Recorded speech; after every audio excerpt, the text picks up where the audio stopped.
can begin. We have over 60 people that have joined us for tonight's program meeting. We're happy to see everybody here and looking forward to Bill Sullivan's talk. So Dennis will introduce him shortly. I have just one announcement I think I was going to provide.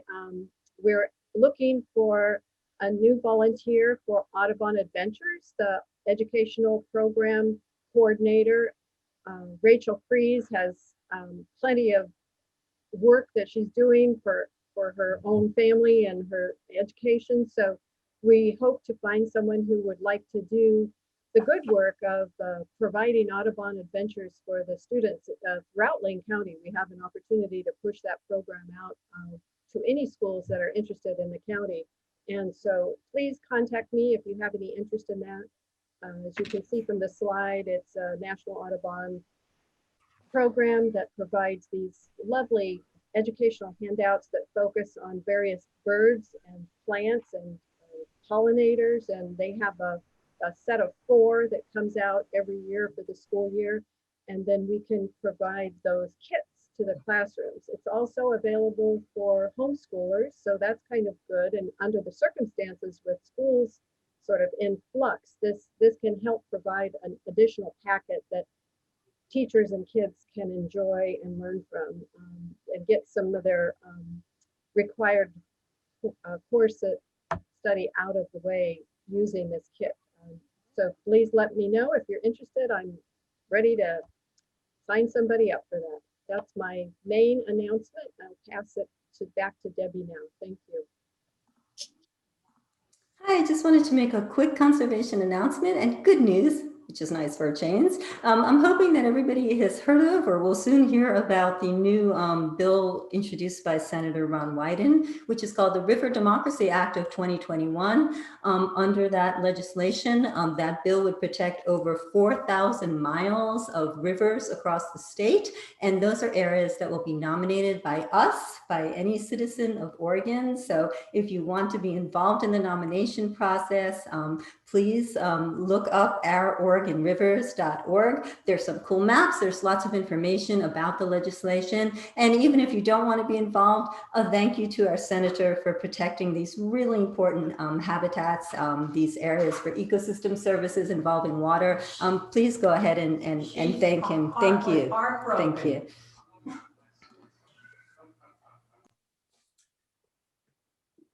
Okay, I want to tell you a little bit about next month's speaker, Viera Thompson. She's going to be with us talking about eBird. And I want to tell you that I started using eBird regularly only about a year ago when the pandemic started. And I found myself going out birding by myself, and I seemed to have lots of time. And so I used my phone to keep track of the birds I saw on eBird, and I knew very little about the program. I would ask friends how things worked and so forth. And then when I was talking to Viera, she told me about a tutorial on eBird. So I went through that, learned a little more, and I'm finding that this is an amazing program, and I know so little. And so I'm really excited to have Viera come and talk to all of us about eBird and let us know a little bit more about how this program works. It's an amazing program. It's free. It comes out of Cornell Laboratory of Ornithology. So that's next month, March 23rd. So look forward to that. It's going to be very exciting. Now for tonight, we have Bill Sullivan with us, and he was scheduled to talk to us last year. And we had to cancel it, of course, because of the COVID situation and so forth. So we're really happy to have him back. And I want to tell you a little bit about him. He graduated from Cornell University, and he also attended Heidelberg University for a year and a half, and then came back and graduated from the University of Oregon for a master's degree in German literature. Amazing. And he's done amazing things. He's written all kinds of books. Most of the books that we know about are the trail books, the hiking guides. but he's also written many other kinds of books, mysteries, histories, and stories about his own experiences here in Oregon, and also an amazing set of books about the Vikings, which I'm real excited about and want to read. He's also the recipient in 2014 of the Outstanding Service to Oregon Award from the University of Oregon. He's a regular columnist writing Oregon Trails for the Register Guard and the Salem Journal. He's an amazing person. I'm learning more about him all the time, and I'm very excited to have him with us tonight to talk to us about what was the new book last year, now is still a new book about hikes in the Central Cascades. So take it over, Bill. Thank you, Dennis. Yeah, it's great to be here. And even though it's been a year, I've updated the program that I planned to give you quite a bit. And it's partly because, yeah, it's true, there have been fires and there's permits and there's all these problems and pandemic. You thinking, oh my gosh, what could be left to hike out there? Well, actually, there's a lot of these things aren't as bad as they sound. And there are a bunch of new trails. So every time I talk about one that's been burnt up, I will give you a new trail that you don't know about, that it doesn't require permits and hasn't been affected by fires. But I thought I'd start by telling you a little bit more about myself. Dennis gave a good introduction, probably best known nationally as the guy who hiked 1,000 miles across Oregon one summer. I wanted to visit all of the wilderness areas in Oregon, and naively thought the easy way to do this would be to walk through them all at once. So I went from the westernmost point of the state alone with a backpack to the easternmost point in 2 months, and along the way kept this journal of my adventures.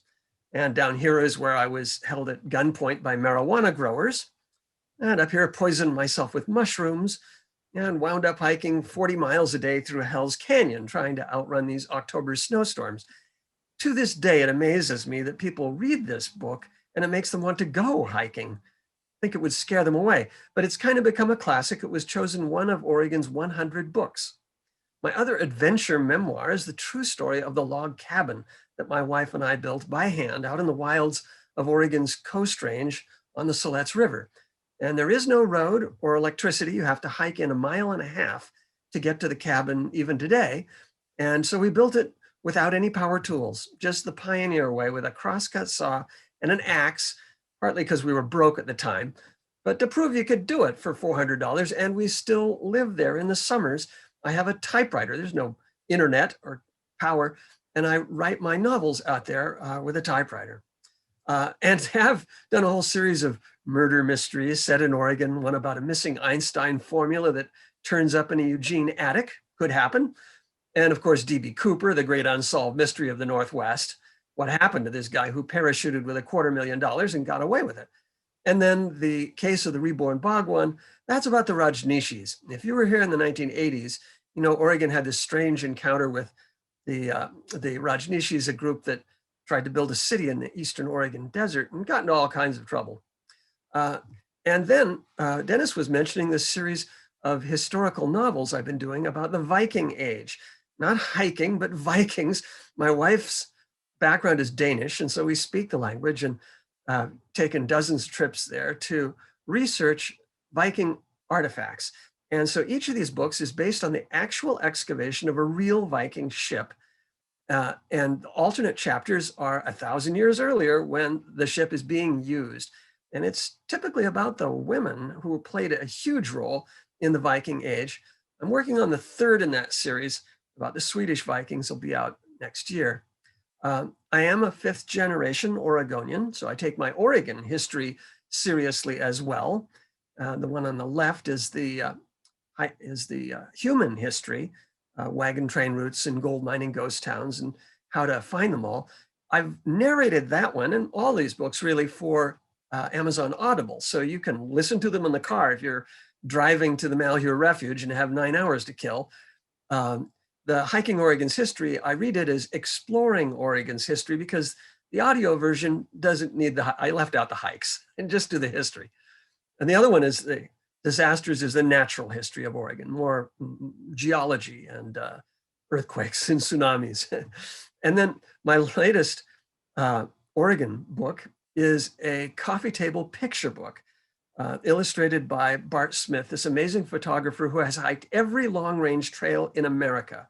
That's right, not just the Pacific Crest Trail and the Continental Divide and the Appalachian Trail, but all 11 of the National Scenic Trails and all 13 of the historic trails. Like he walked the Oregon Trail and photographed them in this 4-pound, $50 book.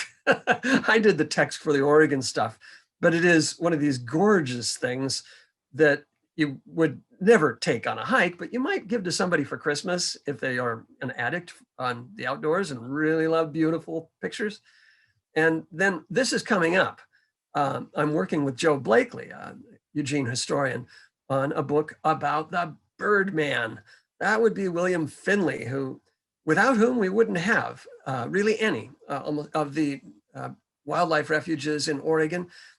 It was his work that created the Klamath refuges and Malheur and Three Arch Rocks and Finley Refuge and all of these. And it's just going to be an amazing book. Should be out this summer with Finley's original photographs. He was a photographer of birds par excellence, and these have been forgotten for years. It's going to be great when it comes out. So now I'm going to take you on new hikes in the Central Oregon Cascades. And remember my promise. I said I wasn't going to show you terrifying pictures of burnt trails and permit problems right away.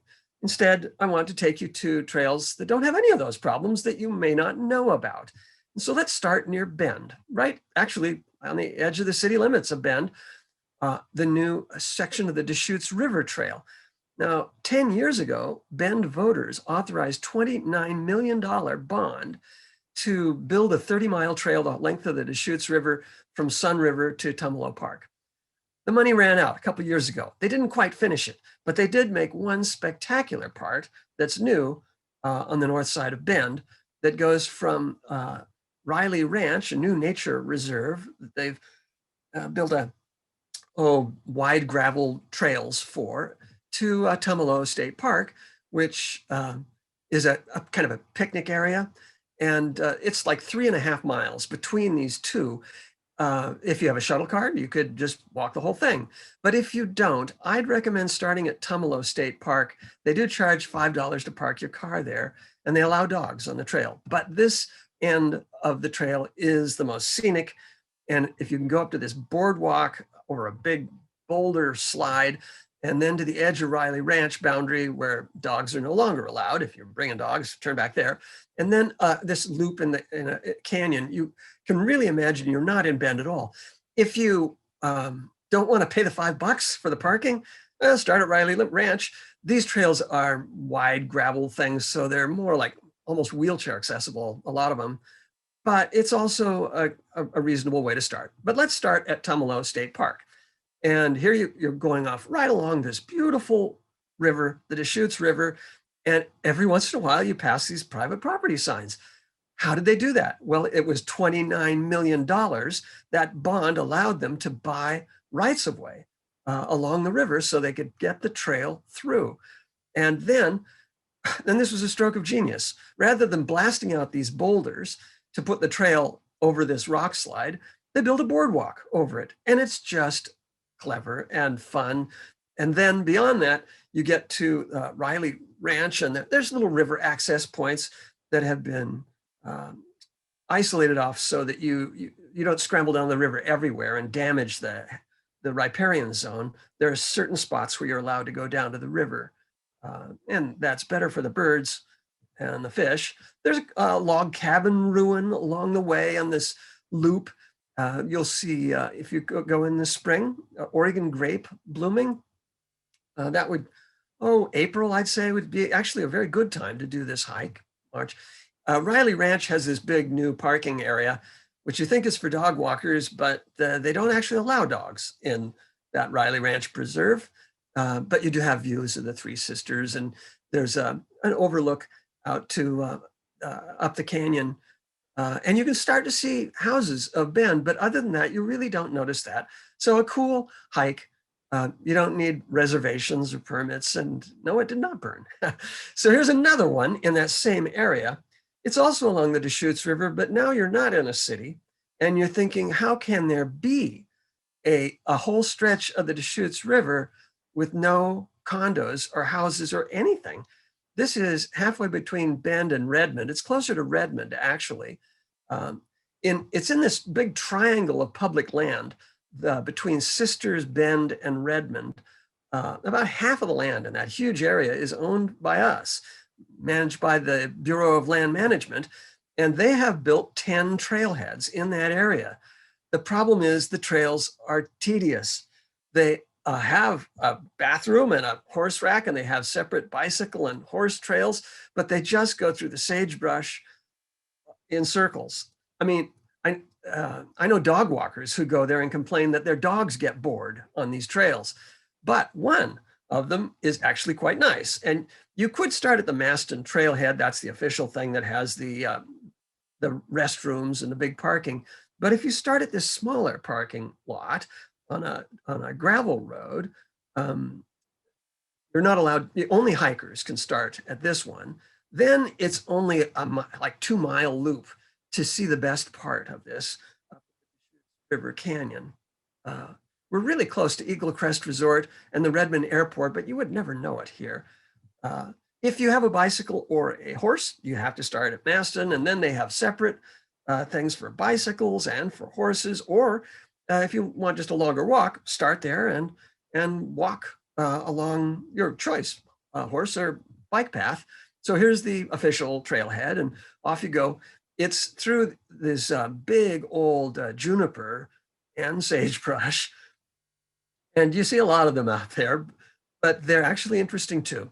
For one thing, they are often covered with this Lotharia lichen, that green lichen on the branches, which is deadly poisonous. And the trunks spiral up.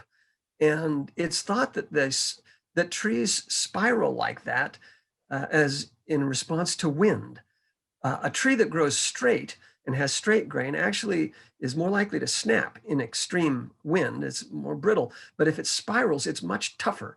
And it's unclear which direction they spiral, how they know which way to get going in order to grow strong like that. But these trees can be up to 1,000 years old. And then if you're there in April, March, April, that's when the sand lilies bloom, and it's just coming right out of the sand. The desert does bloom there. Now you get to the edge of Wildcat Canyon, which is this edge of the Deschutes River, and this is a place to look for golden eagles. Now in Western Oregon, we mostly have bald eagles. They like fish. They like to steal fish from osprey. The golden eagles are really more into rodents. They want rodents. And what they're hunting here are pack rats. In that rim rock along the edge, there are little overhangs and small caves, and you can even see some white patches there. That's where the pack rats come out to pee, which is a dangerous thing because then the golden eagles swoop down and get them, and that's why they're nesting in that area. So that takes us to a third hike that doesn't have fires, and surprisingly is in Salem. Who would think to go to Salem for bird watching? Well, actually, you can now because they've built this bridge. It's a pedestrian footbridge that goes right from downtown Salem over to 2 old islands that have been restored as wildlife habitat in the past 30 years. They were, Minto Island, the first of the 2, was industrial sludge ponds for a paper mill. And then the second island, Brown Island, had the county landfill on it. But they've been cleaning up their act and built this trail system through it. And the birds have been the first to come back. The hikers and the dog walkers are next. You could do a couple of loops on the way. And then, their trails are paved near the start, and then they wind up unpaved and a little wilder the further out you go. So you start right there in downtown Salem on the waterfront, and they have a carousel for $1.50. You put your kids on the ponies and ride them around. And then over at the start of the trail, there's this giant globe of the earth. Well, this is actually more industrial garbage. That was the gas tank for the paper mill that is now gone.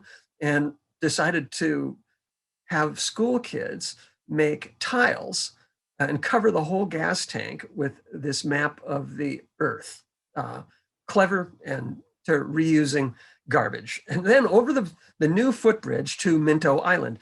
And what you see in the background there would have been these sludge ponds of waste in the, but it's amazing how it's been restored. Now, Minto Island was named for John Minto, who is a upstanding legislator, pioneer. Minto Lake, Minto Pass were named for him at Jack. He almost ran for governor, and he homesteaded this island in the Willamette River when the neighboring island was homesteaded by Whiskey Brown, a very different kind of guy.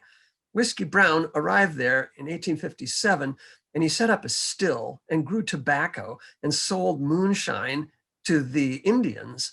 And then came the flood of 1861, and people had laughed at him because he lived in a treehouse. Well, he rode out the flood just fine. But after this huge flood of 1861, the river had changed course. And the two islands in the Willamette River were now merged and connected to the mainland with Salem. So Whiskey Brown, this drunk, and John Minto, the man thinking of running for governor, were now connected. And it's amazing that they didn't kill each other, perhaps because the old Willamette River course is still there between the two old islands. It's now this wetlands.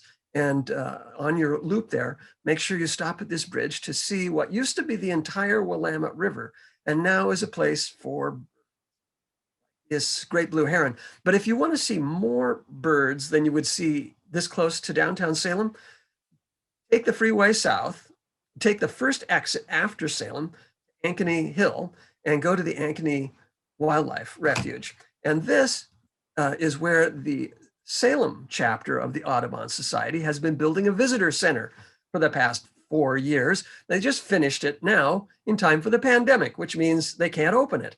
But they plan to have displays in there and use it a lot for bus tours, so that when classrooms come to see the great outdoors, they'll have an Audubon person there who can give them a little talk and then take them on some very short little trails that they're working on right now outside of the visitor center. You know, look at the visitor center, and when it opens after the worst of the pandemic's over, that'll be interesting too. But the best trails are a mile away, elsewhere in the refuge, down lower. This one it's a mile-long boardwalk that goes through these sloughs where you really are going to see a lot of birds that you would not see unless you had hip waders to get through these wetland areas. Now I've shown you 3 hikes that did not have permits or problems, and now I'm going to show you 3 very, very favorite trails that do. The Green Lakes to South Sister, you have to get a permit in advance. Starting this May. You can't just go drive up there and do the hike anymore. And there are a limited number of permits to climb South Sister or go to Green Lakes. It's the same Canyon Creek Meadows at the base of Three Finger Jack and Tam MacArthur Rim, 3 absolute favorites. And that's really the problem. These were everybody's favorites. And they became so heavily used that they had to have some way to limit the crowds. And this is the way that they're using for the trails near Bend. There are only 19 trailheads that will require these permits. 2 of them you're familiar with, the Obsidian Trail and Pamelia Lake. They've required these permits for 20 years. It'll be the same. You can get these permits starting April 6th if you want to rush out there and get your permit. And half of them will be available 7 days before you go. So you can also wait and see what the weather's like, and then exactly 7 days before you leave, quick go online and get these permits from recreation.gov. They're not going to be expensive, and it's Jefferson Park, another very favorite spot that will now not be crowded. The upside of the permits is they only issue as many day hike permits as there are parking spots. So you are guaranteed a parking spot at the trailhead. And they only issue as many overnight permits as there are actual campsites. So you're guaranteed a campsite. This had been a huge problem in Jefferson Park and the Green Lakes. There are only 28 campsites in Jefferson Park, and they have 2 rangers that are there full-time in summer going around and telling the 29th group and the 30th group and the 40th and the 50th group to turn around and go home because there's no more campsites.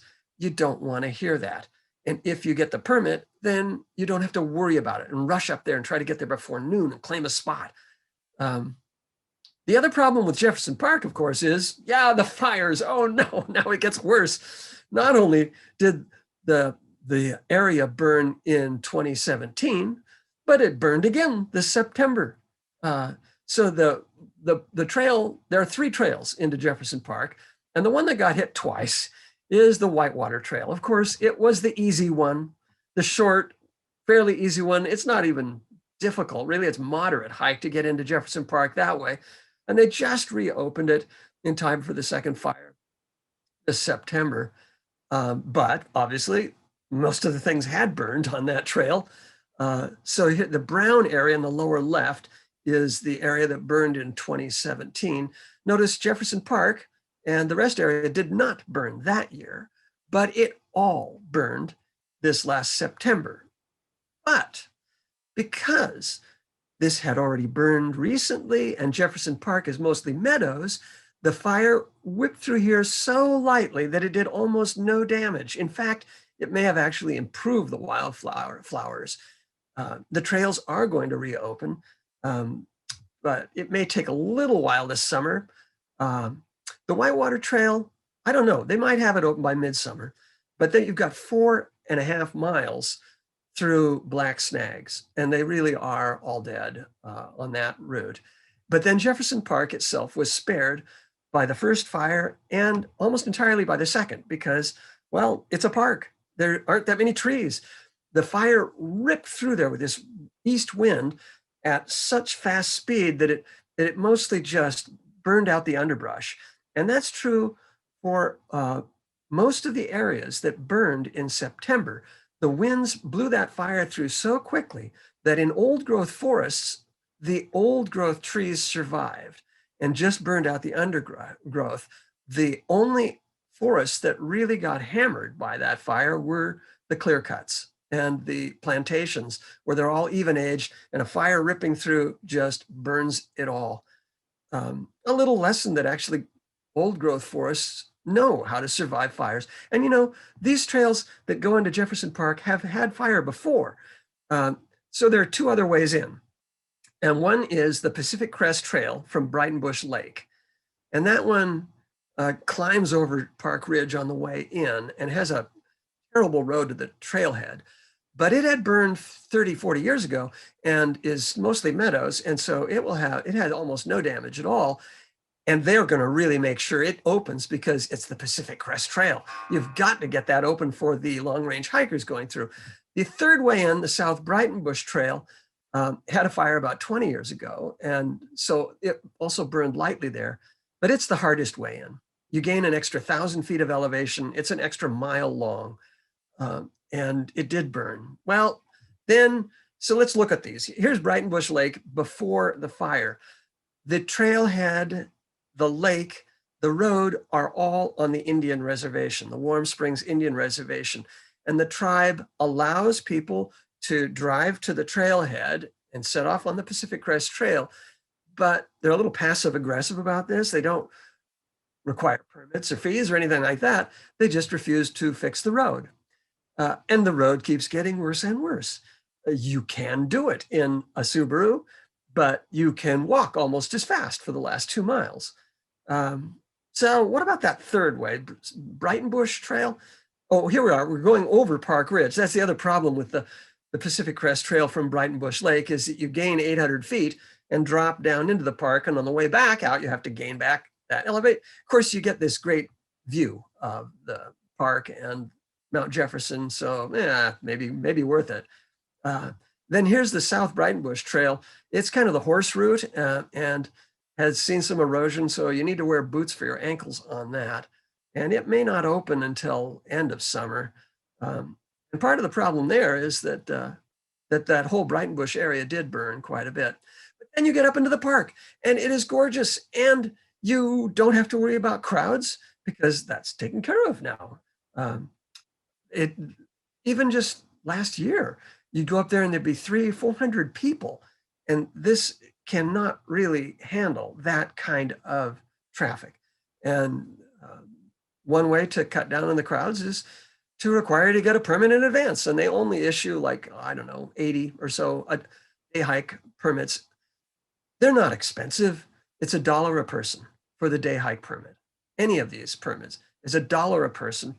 And if you go overnight, then it's $6 per group, but you can stay 2 weeks with the same permit, $6, and you'd have 12 people. So that's not expensive either.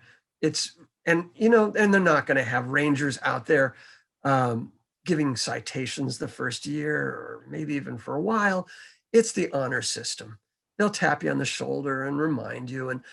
But it's been shown to work even in Oregon, the Obsidian Trail and Pamelia Lake. This has worked. And so I'm willing to give it a try. I hate permits as much as the next guy, and yet this makes the place more attractive in some ways. It's always attractive. But then right below it is Brightonbush Hot Springs.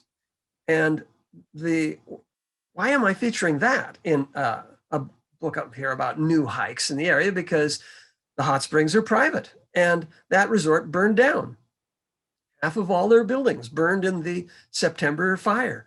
It's going to be closed for quite a while, and they're asking for donations to help rebuild their, and even so, it was like $150 a night, and you get a bowl of kale and couscous for dinner, and then you wear like a crystal and nothing else when you go into the hot springs. Well, that is not the only hot springs in that area. There is another one that is free and public. And so I'm going to recommend you do this half-mile hike to that, which is just outside the square mile of private land owned by the Brightonbush Hot Springs Conference Center. And it did burn, but it's in old growth, so it burned very lightly and not very much by the river. So you got a half-mile easy trail in. It's completely unmarked. There's no signs. People don't want you to know about this free hot springs. And then the hot springs itself, well, it was a resort back in the 1970s. I actually remember as a child going up here and swimming in these pools and thinking, ew, they're kind of slimy. And they have not gotten better with age, but they've taken hoses from these pools of this abandoned old resort that's been gone for 50 years and run it down to natural pools by the river. So you've got hot springs pools right by the river, all free, no permits. The fire did burn through here, but I think that you won't even notice it very much there. It mostly the ground cover. Now we get away from fires for a minute, please. Yes, and permits too. Right. Favorite new wildflower hike in the whole area is Bugaboo Ridge. Iron Mountain had been sort of a classic for years, and Tire Mountain and Tidbits too, but Iron Mountain, oh man, is it jammed. 4th of July, you can't get near that place. There's cars everywhere, crowds on the trails. The wildflowers are better here at Bugaboo Ridge, and you may well be alone on the trail. It doesn't require permits because it's not actually in the Mount Jefferson Wilderness area. It just has the best view of Mount Jefferson you're going to find for miles and miles. And it was not affected by the fires. What I like about this too is that the trailhead is a little bit hidden, and this is why you don't see crowds there. So a little red car in the lower right is on a gravel road, but the trailhead is not on the gravel road. It's 400 feet up this unmarked, brushy dirt side road that you can't drive. And then there's a trailhead sign. Well, so you only are going to find this if you are really looking for that trail. Then you do go through an old clear cut, but it's interesting too, past some big old trees. And then there's one meadow after another, a steep meadow, a larkspur meadow, rock garden meadows. You get up to the Bachelor Mountain trail that takes you up to the summit of the mountain. There is a backdoor route that's slightly shorter from Coffin Mountain. Another trailhead you can do, but I'm going to recommend you do this Bugaboo Ridge, gain what, 1,500 feet of elevation because of the wildflowers all the way up. Okay, now here's the trailhead on this side dirt road. You can see you don't want to drive that, it'd scratch your car, but it's 400 feet. And then a real trail that takes you off into these big old woods with anemones that bloom there in June.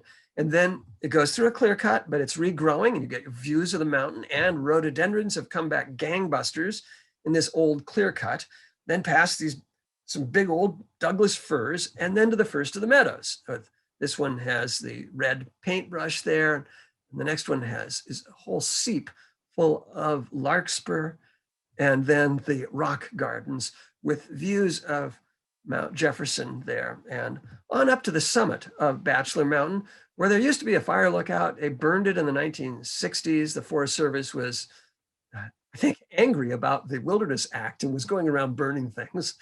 But they couldn't burn the view. And it is front and center view of Mount Jefferson, the second best view you'll find of the mountain anywhere. The best one is Jefferson Park still. So you're going to need a wildflower guide for this hike, right? Because there's lots of flowers on the way. And Dennis told you about eBird, his favorite, birding app. Well, let me tell you about the wildflower app that my brother developed and gives you for free. It is now sort of the national standard. My older brother, Steve, is a retired primary engineer from Tektronix. And in retirement, he collated the data from a dozen of the greatest herbariums in North America and put it in this Google search thing that he created, and it will show you what is blooming on any trail in Oregon in 5 seconds. In fact, it will show you what is blooming at any spot in all of North America in 5 seconds, and if you can pick out any week of the year, and it'll show you what is blooming in that spot in 5 seconds. How are you going to find this? Well, you go to my website is the quick way. He is my brother, and so he designed this app to this search engine to work with my guidebooks, although you obviously don't have to have my guidebook to do it, and his thing is completely free. But you go to OregonHiking.com. I call it Oregon Adventures there, but what you type in is OregonHiking.com, and then you click on the menu and you'll see wildflower search there. And just above it, note trail updates. I post for free on OregonHiking.com all of the trail updates for the last 5 years. So if you have a hiking guidebook that's 4 or 5 years old, don't panic. You don't have to buy a new one immediately. You can see what's new on my website for free. And then click on wildflower search and it'll take you to this website. And there is those little 3 lines that we're pointing to is the index, and you click on that, and it will let you choose where you want to find wildflowers. Use your fingers there to expand the map, and you just point with your index finger to anywhere on the map, and it will show you the flowers that are blooming there this week. But if you look on the left, you can see observation time. You can change to different week, the number of flower petals, the color of the flower. So if you're looking for a 5-petaled red flower, you can choose 5 and red, and it will only show you 5-petaled red flowers that are at that site. And what do you do if you are out on the trail at Bugaboo Ridge and you don't have internet access? Well, that's why my brother has made downloadable free apps for every state in America and every province in Canada. So you just go to the App Store, Oregon Wildflower Search, it's free, click on it, it will download the entire app onto your phone, And then you don't need internet access. You can just use your phone to search for any flower in Oregon. Very quick, very fun. And now let's go out and use that app. Let's go to a trail. Actually, a lot of the trails I'm going to show you next have had fires at some point in the past. It's been long enough that it's time to go back. And the Patchins Lakes fire was about 11 years ago. And it burned through, and this is up at the, right by Hoodoo Ski Resort there at the summit of Sandy Am Pass, a sort of a 6-7 mile loop, easy loop that goes through this partly burned lodgepole pine forest. And in the 11 years since this fire, the woodpeckers have come back. They love these fires. There's actually more birds and they're more visible now after the fire than before. But I've also learned a bit about lodgepole pine. Turns out they really like fire. That after 80 years, they start getting infested with pine boring beetles, bark beetles. And the only way to get rid of that is to have a fire come through. And then the lodgepole pine are experts at reseeding. You can see the little ones coming up there. There's millions of them coming up. And this is because they have two kinds of pine cones. I didn't know this till recently. They've got the big ones that you see most of the time that open and release seeds every year. But then there are these little tight ones that are near the trunk. And you see those on dead trees. Even if a tree's been dead for 50 years, there's these little tight pine cones that are, those cones are glued shut with pitch. And so they cannot open unless a fire comes through. And then they are programmed to when the pitch melts, to slowly open, release the seeds and reseed after the fire, which is why, boom, you get so many lodgepole pines coming back and cleaned out from the pine beetle problems. So you're starting here behind Hoodoo ski area at Big Lake at the campground. And this is kind of a all-terrain vehicle center. So it's kind of noisy in summer, and winter there's snowmobiles, but you're heading off to the Mount Washington Wilderness on trails that are not allowed for motor vehicles. So, and you can see the brown areas where it burned. So it's not all burned. A lot of it is just as green as ever. And even by the lakes, it didn't burn right at the lake shore because the lakes have a lot of moisture in them. And you can make a nice loop back in about 7 miles then. So we set off through the burned woods, and there will be some downed logs that you have to step over for 15 years after a fire, or 20 years. These snags fall occasionally, but you can step over them very, very easy. And there is a volunteer group of trail maintenance people, the Scorpions, based in Oak Ridge and Eugene, that go out and clear the trails of these logs. And they've cleared this Patchins Lake thing now 3 or 4 times. Each time they do that, they have to saw out 200 logs with a crosscut saw by hand. These guys are amazing. So hopefully they've been through recently, but even so, you can step over them. It's not that big a problem. And then you can see at the lake shores, they're still green. So the Patchins Lakes still look pretty good. And there's a mix of burned and unburned woods in the background here. And we come back along Big Lake. There is a sort of a beach where you can swim a little bit. And then you get a view here to Mount Washington and the other way to Hayrick Butte. Patchins Lakes, after a dozen years since the fire, it's time to come back to do this hike again at Sandy Am. No permits needed.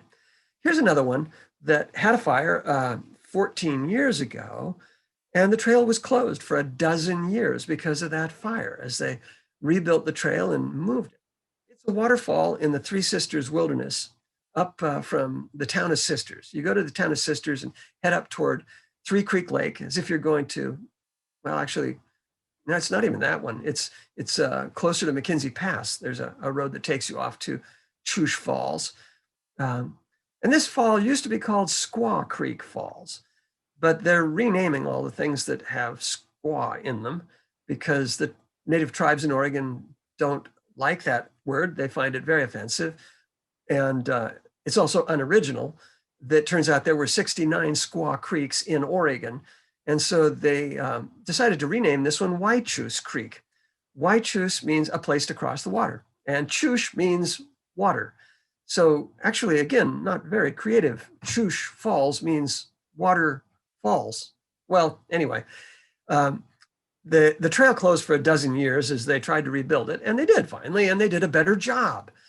So you're going through these regrowing woods, and the first mile, it takes you up to a cliff viewpoint. And here you see the pink flowers of the fireweed, pioneer plant coming back after the fire. But you can also see South Sister there, which you couldn't see before. So now you've got the Three Sisters visible as you hike up there. And then you get to this cliff viewpoint, and it's a hair-raising thing.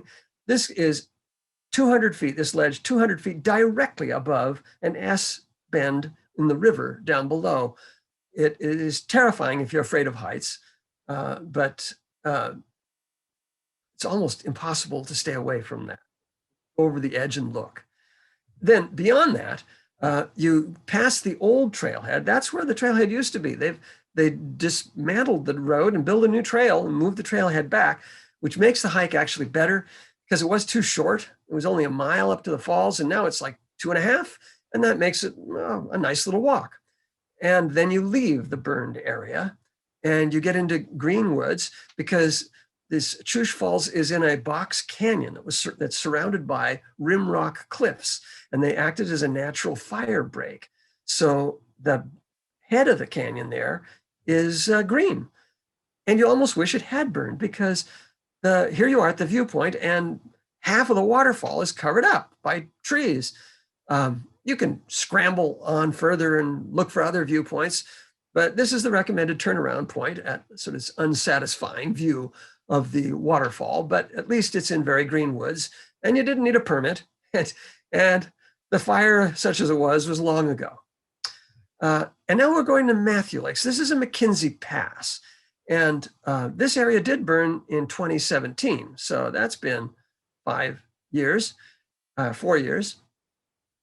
And it is in the area that one of the trailheads, one of the 19 trailheads that's going to require permits starting this May.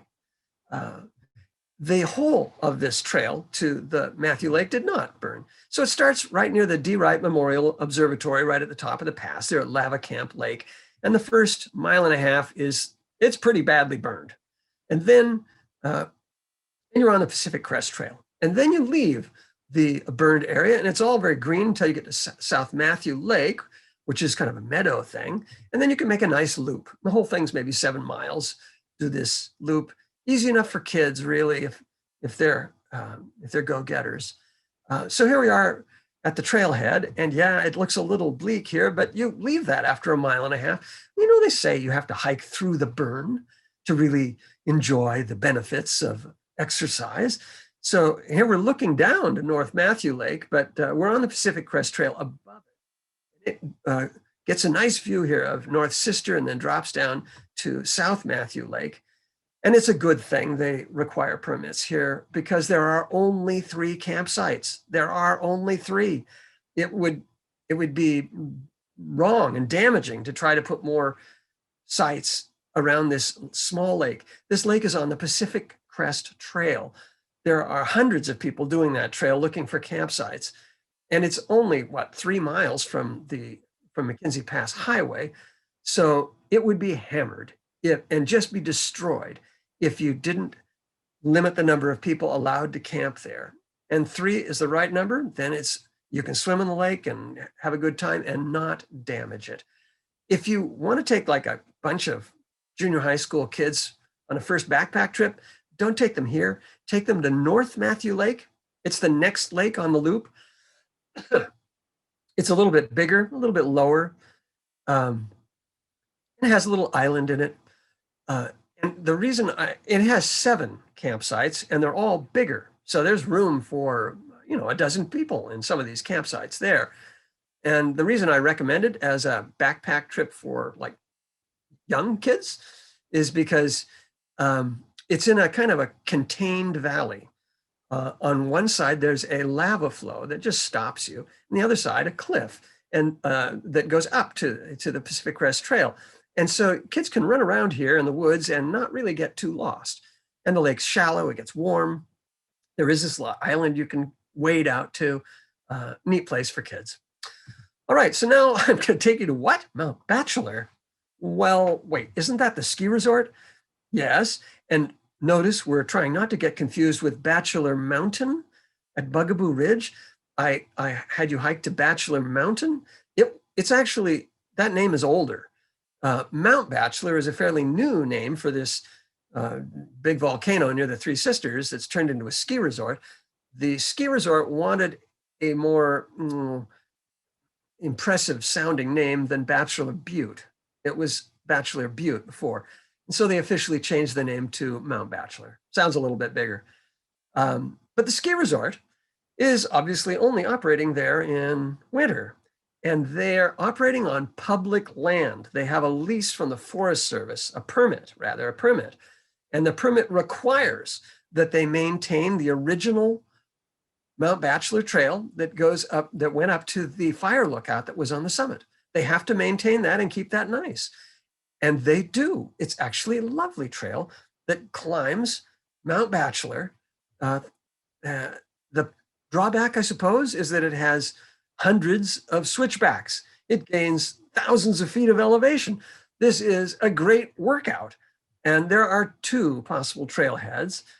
One is at Sunrise Lodge, which is open in winter, but closed all summer. So you'd park at this gate, and they have no parking signs there. You can ignore those because they're planning to make a new trailhead and parking lot, but they haven't yet. And so they actually can't stop you from hiking this trail. If you park there and walk past the gate, and there's lots of room on the shoulder of the Cascade Lakes Highway, they really don't tell you or ticket you. Then up you go, all those switchbacks. But wait a minute, you're thinking, what about if I started at the West Village Lodge, which is open in summer, and they run the Pine Marten Express, this chairlift for summer tourists? I could ride that thing halfway up the mountain and cut my climbing in half. Well, that's partly true and partly not true, because the Pine Marten Express goes up the wrong side of the mountain. And to get to the actual summit trail, you have to go downhill and then go up to the summit. So it is slightly shorter, slightly less elevation, but you also have to pay $18 a person to ride the dang chairlift up there. So you're going to argue all the way to the trailhead whether you should pay 18 bucks and save a little bit by riding up this chairlift, or just park at the gate and walk up the whole way. Anyway, when you ride up the chairlift, you get great views of the Three Sisters and Broken Top as you climb. Most of the other people going up will have mountain bikes with them, because they ride the mountain bikes up to the Pine Marten Lodge and then whoosh down on mountain bike trails. They go straight down the mountain below. So you leave all of these bikers behind immediately. As soon as you get out at Pine Marten Lodge, you have a little cafe there, and then walk around the mountain over to the official, real trail that goes to the summit, hiking trail to the summit. And up you go. There is a chairlift, the Summit Express, that goes to what they think is the summit, but the skiers who go up there are not at the actual summit. Only hikers can do the last third of a mile over to the real summit, which is a little bit higher and has a better view. So up we go. And there are lots of switchbacks. And you're going through this zone of white bark pines. A lot of them here died, but you give them an A for effort for trying to grow in this zone, what's called the Krummholz, the crooked wood. That's a German alpine term for the crooked wood at timberline. And these are mostly these 5-needled white bark pines whose limbs are so flexible they can literally be tied in knots. This is a great strategy for surviving the howling gales of winter storms. Other trees would break in these storms, but the white bark pines just bend. They go with the flow. And a rock garden of paintbrush and other flowers and lots of switchbacks. And there is a chairlift over there, but it's not really bothering you much. Then you get to the summit and you have this panorama to Bend and Tumalo Mountain and the Three Sisters. And you've climbed a mountain. You didn't need a permit. And there were no fires. All right. Now I'm going to show you a trail that doesn't need permits or fires either, but it's kind of an overlooked part of the Cascade Lakes Highway because it starts at Cultus Lake. And Cultus Lake is one of the few lakes up there that allows motorboats. So it's a noisy campground and zooming boats all over. The word cultus is a Chinook jargon term that means worthless. And Indians named it that before they knew about the power boats. But you leave them behind very quickly because they only go like this first mile and to this beach where there's a campsite, and power boats go kind of back and forth from the campground to the beach camp.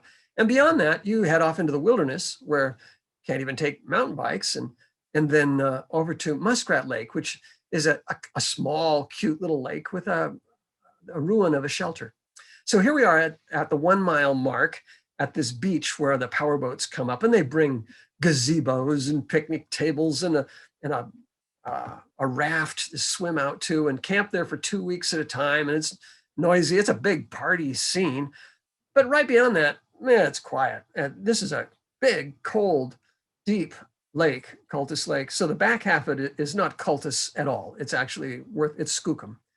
And then beyond that, off you go through the Three Sisters Wilderness to Muskrat Lake. Now, it was named by a trapper who I don't think was really trapping muskrats. He was probably trapping beavers. And he built this cabin there, partly as a base camp, I think, but you feel like it was also sort of like his stamp on the wilderness, his victory over the beavers and the wildness. He had built this cabin in the woods and civilized this corner of the backwoods. Well, since then the beavers have come back, and they have built, they've cut down a lot of trees near the outlet of the lake and have built a 4-foot tall dam, which has raised the level of Muskrat Lake 4 feet, has flooded the cabin and destroyed it. So it is now underwater, a ruin. And the beavers, is their sign of victory over the trapper, have built their own lodge out of sticks in the water right in front of his ruin. So I don't know, Muskrat Lake, a fun hike to a cabin you cannot stay in, but I think has a little lesson about who bats last in the wilderness. Now, Louder Mountain. This is a classic hike out of Eugene, and up in the Three Sisters Wilderness, not far from McKenzie Bridge. And I think of it as an island in the wilderness. And believe me, it was an island in the fires too.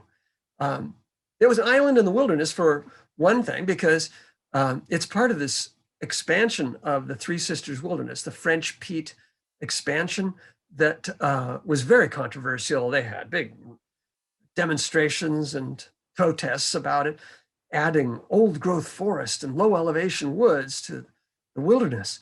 But it did finally get passed. It's also surrounded by clear cuts. You can see that in the background. And now it's surrounded by fires.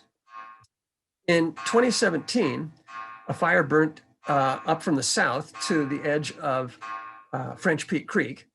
And the following year, a fire burnt up from Cougar Reservoir from the west.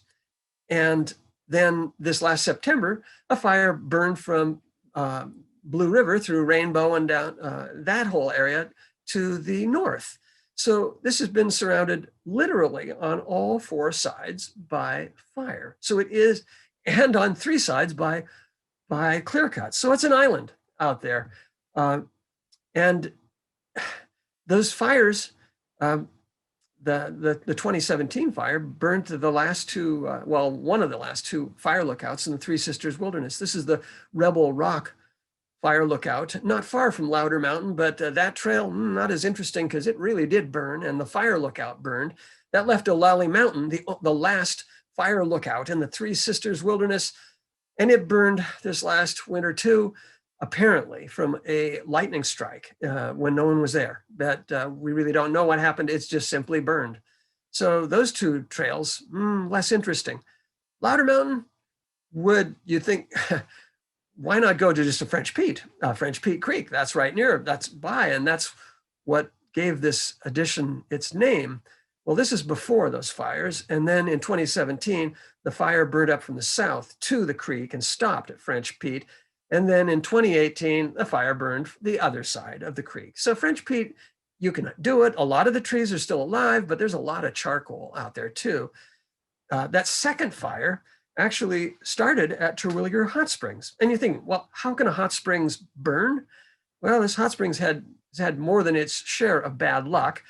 There was a landslide that closed it for 11 months.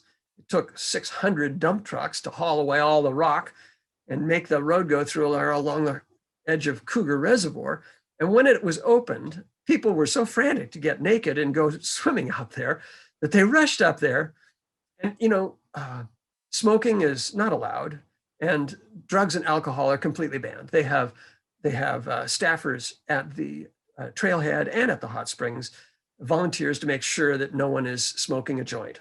And yet, a fire started halfway between those two checkpoints, apparently from somebody smoking a joint and dropping it.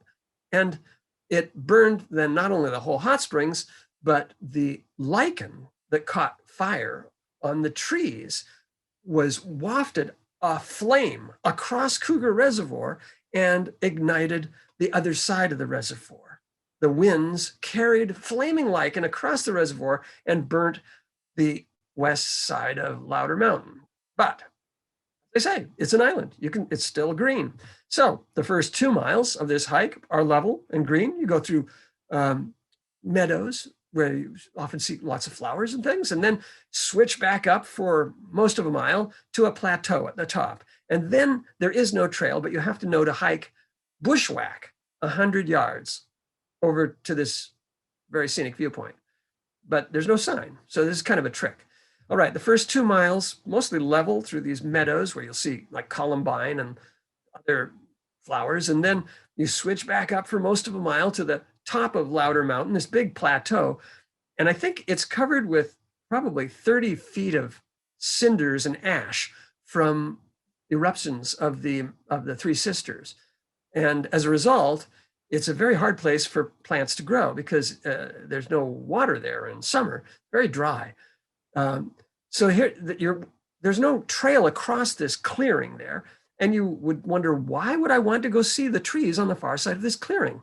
Well, if you do wander 100 yards over to those trees are one row of trees. Beyond it is a 500-foot cliff that goes straight down to Carl and Ruth Lakes, and this amazing view of the Three Sisters that it's breathtaking, and it's partly because it is hidden and so sudden that makes it exciting, but also because it's an island.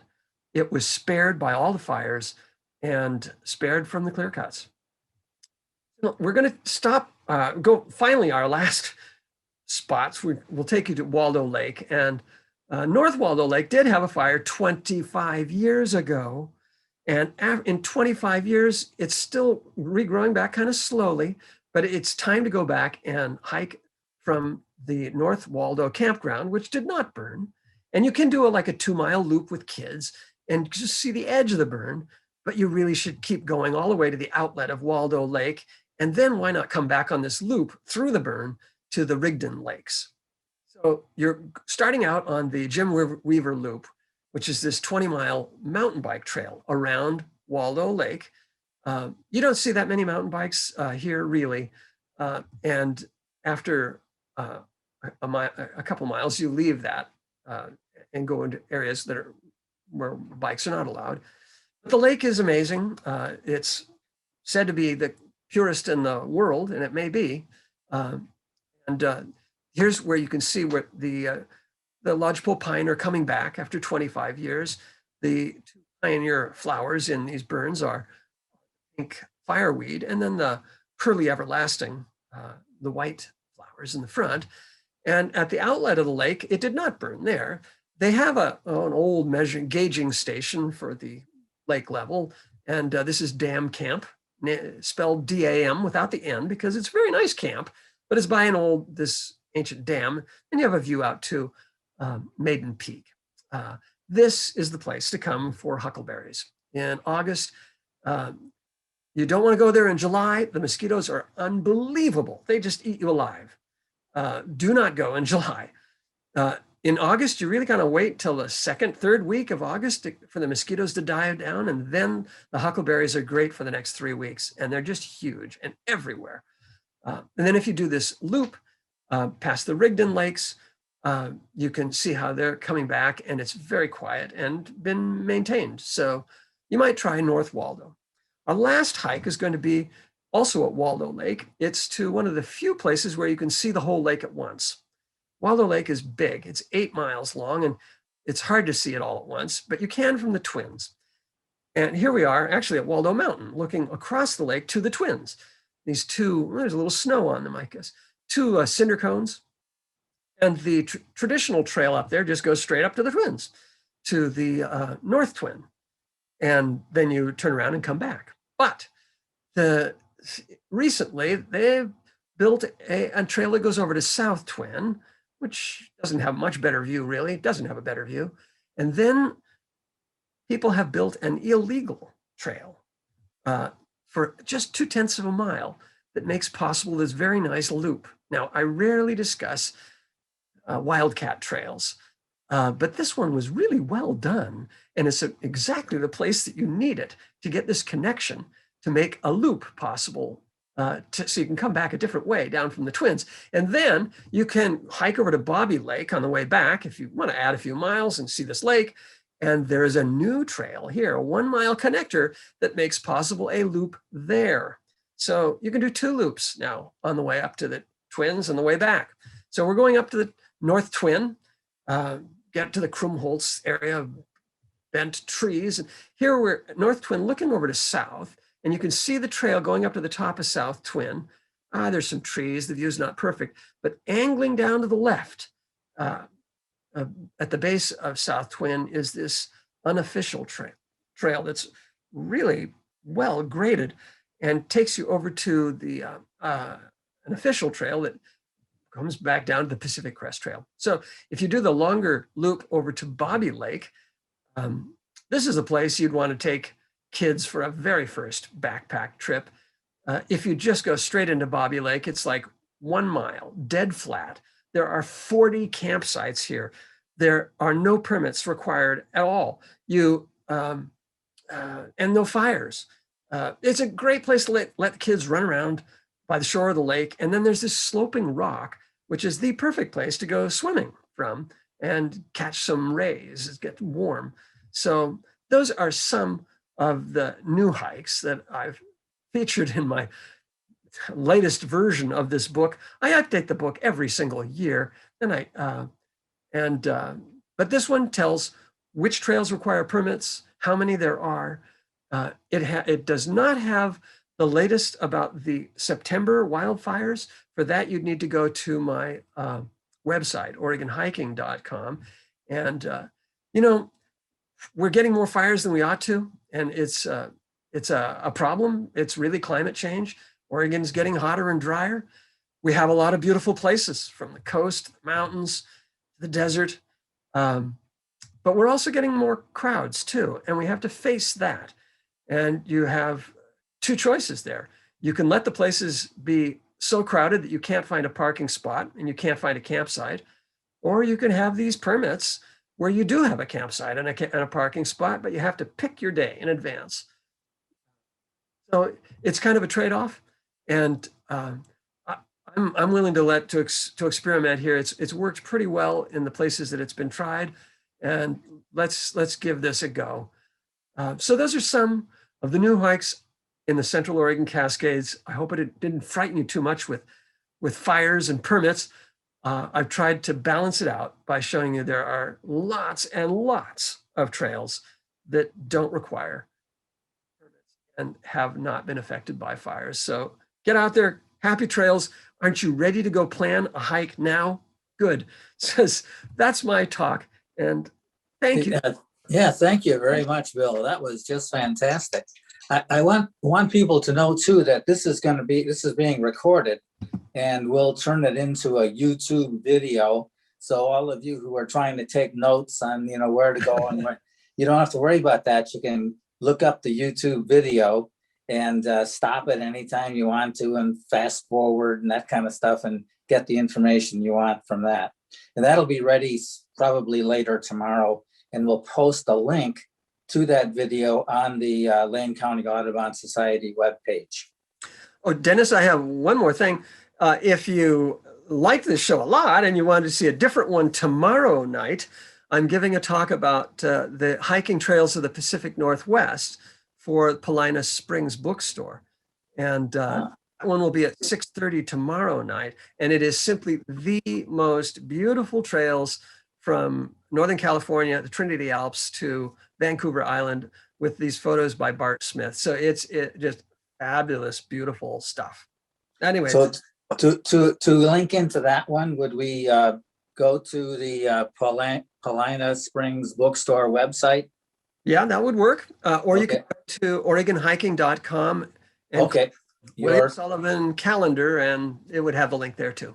Okay, great. Thank you. I don't know if we have any questions or not, but we usually have questions afterwards. I don't, maybe Debbie's Can I kept track of suggest, some of that. Well, I think before we have a anybody question drops in the off, chat. let's give a nice hand to Bill for the wonderful. Thank you. Thank you. Thanks so much. That was so great. I cannot wait to get outside and start hiking. A question in the chat from Nancy. Where do you recommend one hikes to follow the progress of recovery from the most recent fire? Well, this is actually interesting because the Holiday Farm fire didn't burn any trails. It started in near the McKenzie River Highway there at Rainbow and burnt along the highway through the town of Blue River. And then it went through commercial forest land. So clear cuts and Douglas fir plantations. It didn't burn the McKenzie River Trail. It didn't burn tidbits or anything else. The place, if you want to see, I'd drive up to Blue River and just look at the town, because they just spent Sunday clearing away most of the debris. And I'm also the president of the Lane Library League. We just raised $11,500 to help the folks in Blue River rebuild their library, which burned to the ground. So there's efforts going underway to rebuild that town. You see a lot of chimneys without houses. If you want to see the fire, you'd have to see the one on the Detroit Ranger District. If you go to the town of Detroit, which also burned to the ground, you might go to Opal Creek, very popular area, but Jawbone Flats burned. That whole area burned. Because it's old growth, it shouldn't have burned too badly, but the fire, one of the fires started there. And so it may have been worse than, well, we don't actually know yet. Most of those trails, you're not going to be allowed. Let's see, the South Brighton Bush Trail, there's Stallman Point, there's Tumble Lake. Those all burned, and I don't have full details on what they look like. So I didn't answer your question entirely, but a little bit. There's a lot of places you can see that how the forest recovers from fire. And I think I covered a lot of that tonight as well. Okay, any other questions?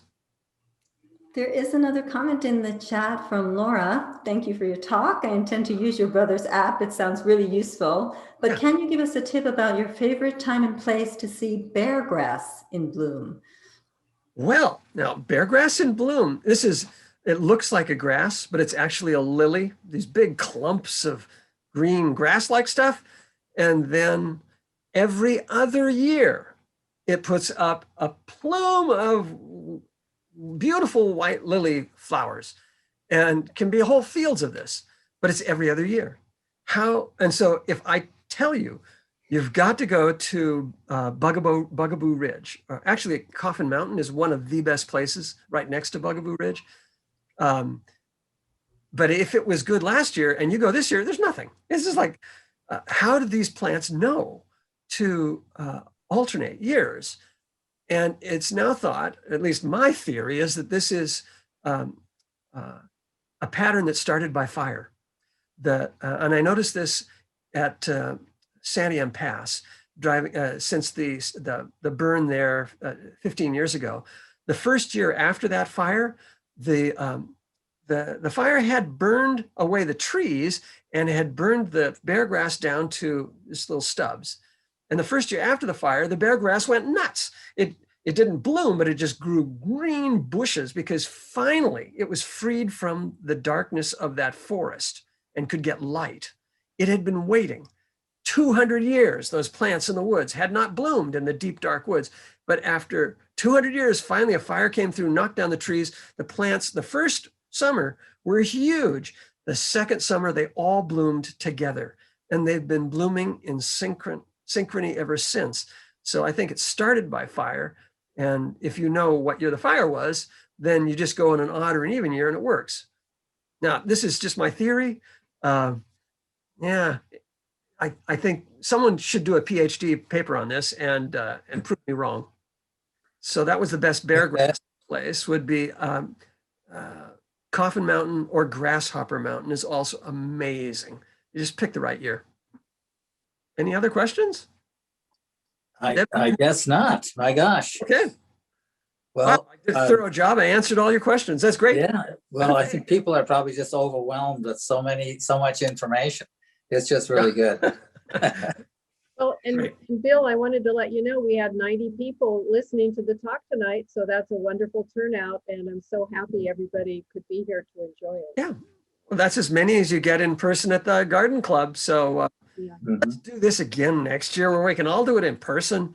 And please, I'll have a different show by then. I'll come up with something else. Okay, that's a deal. I'll look forward to seeing you all then, and the cake and cookies. Right. Yes, that's And, right. and Joyce Right. Baker was here tonight, so she's in the wings. Okay. Thank you so Okay. much. Yeah, Okay. thank you very much, Bill. All right. Thank you all, and good night, everybody. Happy trails.